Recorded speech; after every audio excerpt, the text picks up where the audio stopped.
What up, YouTube? Agent Persuasion here with my boy Slim. We're doing another these YCS profiles, bro. We're here with our boy Marcus Hayden. What's up? What did you do today, bro? I top 32'd YCS Salt Lake City with Zexal Pendulum. Zexal Pendulum, baby. All right. Check out this badass mat, too. We already got the Hayden. Oh, yeah. We gotta get these badass mats in here, bro. So I had two Blackfang. I had it at 3 when I first was testing it the night before the event, but it's just like, it just clogs. It's just a level 4, I guess. It's a high skill, but there's just better cards to play, I felt like. And I couldn't cut it down to 40, and this was like one of the first cards I wanted to cut. 3 of like the best magician other than Wisdom Eye, probably. 3 Oath Dragon. This was weird, but it was really good all day other than in top cut because I drew too many of it. 3 Wisdom Eye. He's awesome because he just acts as any scale, and yeah. That's why you also don't need to play more than 3 Blackfang. 3 Purple Poison. This card's amazing. It just outs everything. And then I do the 1 Time Gazer, 3 Chrono, 1 Stargazer, 3 Astro. I don't know how this card's not once per turn. It's insane. That card is unfair. And then magician sorcerer lineup. I played 1 Supreme King Gate 0 and 2 of these. Unlike the build that topped Costa Rica, I thought the Rescue Hamster was like good in your hands that were already good, but I wanted more starter cards and more ways to make Electromite without having to normal summon and whatnot. And this card's just really fucking good. And then still played the 3 Abyss Actor. I played the 1 of this, 2 of this, and 3 of this.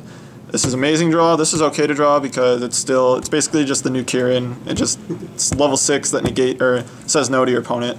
And this card sucked because it's a light, and it was only good if you already Cerebus, which means like you already probably have a live hand, and I would not play it again. I like built this last minute, and yeah, I might cut for a 3rd Blackfang, but there's probably other cards before that I'd even play.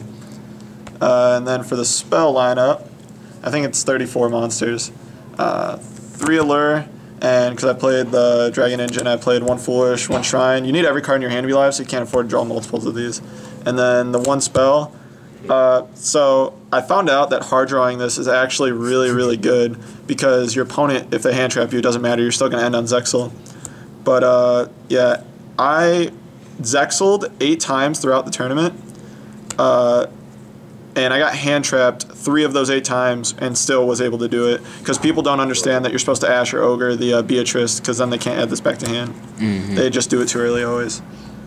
For the extra deck, it's 1 Vortex because yeah, you still can set up the negate board. Sometimes I would do it if I thought my opponent like was really good and would like side in Ash and Ogres and whatnot to hit the Beatrice. I would just set up the normal negate board because they won't hit Electrum, so they'll just lose and just have dead hand traps.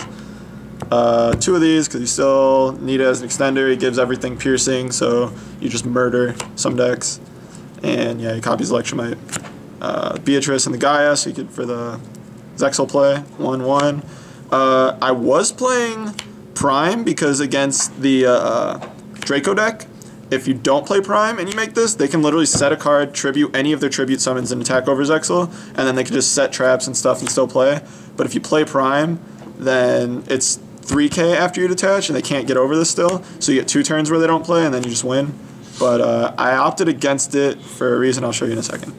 I played Baguska over it because the thing with Baguska is if my opponent's good, so what I'll do, I'll keep the level 4s before I ever make Utopia. So I'll make this, so when this gets hand trapped, if my opponent's playing hand traps, they're probably playing Trickstar or Mech Knight Invoke, and both of those decks hard lose to Baguska if it stays. So when this gets like if this got Ogred or Ashed, I would just instantly make this with the level 4s and probably just still win the game. This obvious reason. This I only made this twice, but it's still needed. I'd still play it. 1 Ignister. The thing I disagreed with the build that topped Costa Rica is that he played no like going second side deck card or extra deck cards.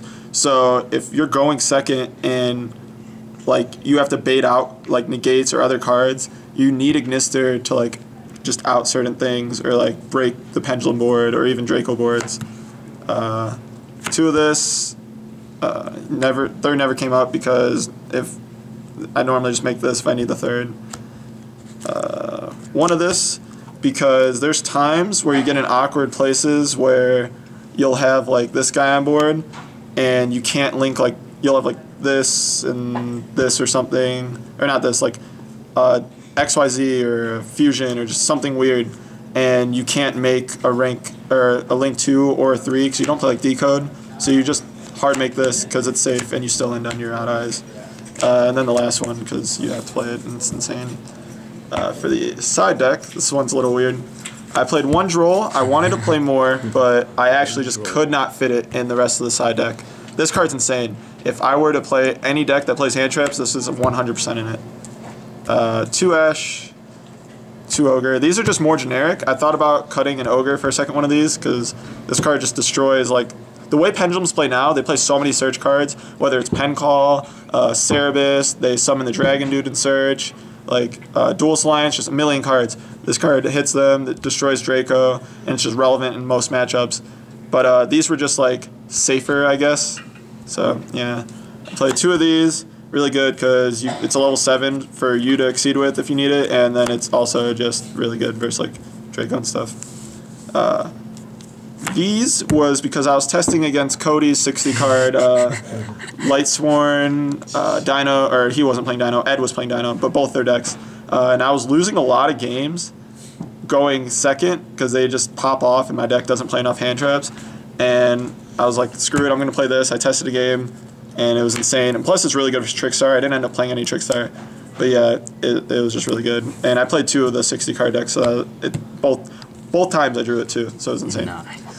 2 evenly, never want to draw multiple, and it's only really good when you have a way to get to purple poison, whether you have to Wisdom Eye somehow and like clear your scales or if you have it.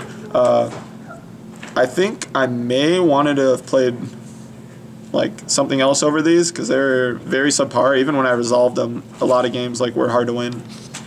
And lastly, 3 barrier. I know I played the Zexal build, but if they're playing hand trap stop Zexal and you draw this, it's still just insane. And still relevant versus other decks like the Mech Knight deck and whatnot. So for sure. Just shout outs, bro. Shout outs to my team, of course, Titan Esports and MetaMats. Shout out David, he helps us out a lot. Shout outs to my girlfriend Bella, I love you. Shout out to Cody, he was the one who switched me on this deck. Me and Justin Singh were testing a completely different build of Pendulum, and actually last week at the Columbus Regionals I went 8-1 with that build, and we were playing like Magical Abductor and just a lot of really cool things. But I opted out of it because Cody was like, don't give your opponent a chance to win turn 1, like, and doesn't lose the hand traps as bad as the FTK deck does, so that was pretty cool. Shout outs to Justin for testing me with a lot. Shoutouts to Michael State. Shoutouts to the boy. Shoutouts to Kyle. He lent me like so many cards. He always does. He's the reason I'm out here. He flew me out here. He couldn't be here this weekend because he had a family thing come up. But he's the homie. I hang out with him all the time, and he helps me test a lot. Anyone who lent me cards in general, Elise, Michael Shafar, Kyle. I'm sure there's more that I cannot think off the top of my head. And I believe that's it. Shoutouts to the boys, Mike and Johnny, of course. And our boy Butler. Sadly, our Butler. Sadly, I only top 32, but you'll see me around more. So. For sure, man. Congrats on that top pro. Appreciate Thanks for the deck profile, man. Thank you.